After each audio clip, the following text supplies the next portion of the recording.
এজেন্সির প্রতারণা, গাফিলতিতে মালয়েশিয়া যেতে না পারা কর্মীদের কেউ মামলা করলে তদন্ত করবে সিআইডি। সকালে রাজধানীর মালিবাগে সিআইডি সদর দপ্তরে এক অনুষ্ঠানের শেষে সাংবাদিকদের প্রশ্নের জবাবে এমনটাই জানান সংস্থাটির অতিরিক্ত আইজিপি মোহাম্মদ আলী মিয়া। তিনি আরো বলেন, সিআইডিতে মানব পাচার সেল রয়েছে, বিমানবন্দরেও এর শাখা আছে।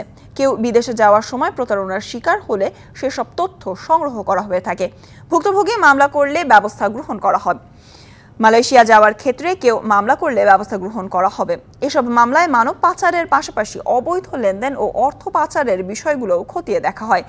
এ সময় এক প্রশ্নের জবাবে সিআইডি প্রধান জানান, বাংলাদেশ ব্যাংকের রিজার্ভ চুরির মামলার তদন্ত শেষ পর্যায়ে রয়েছে। 2-1 মাসের মধ্যেই অভিযোগপত্র জমা দেওয়া হবে।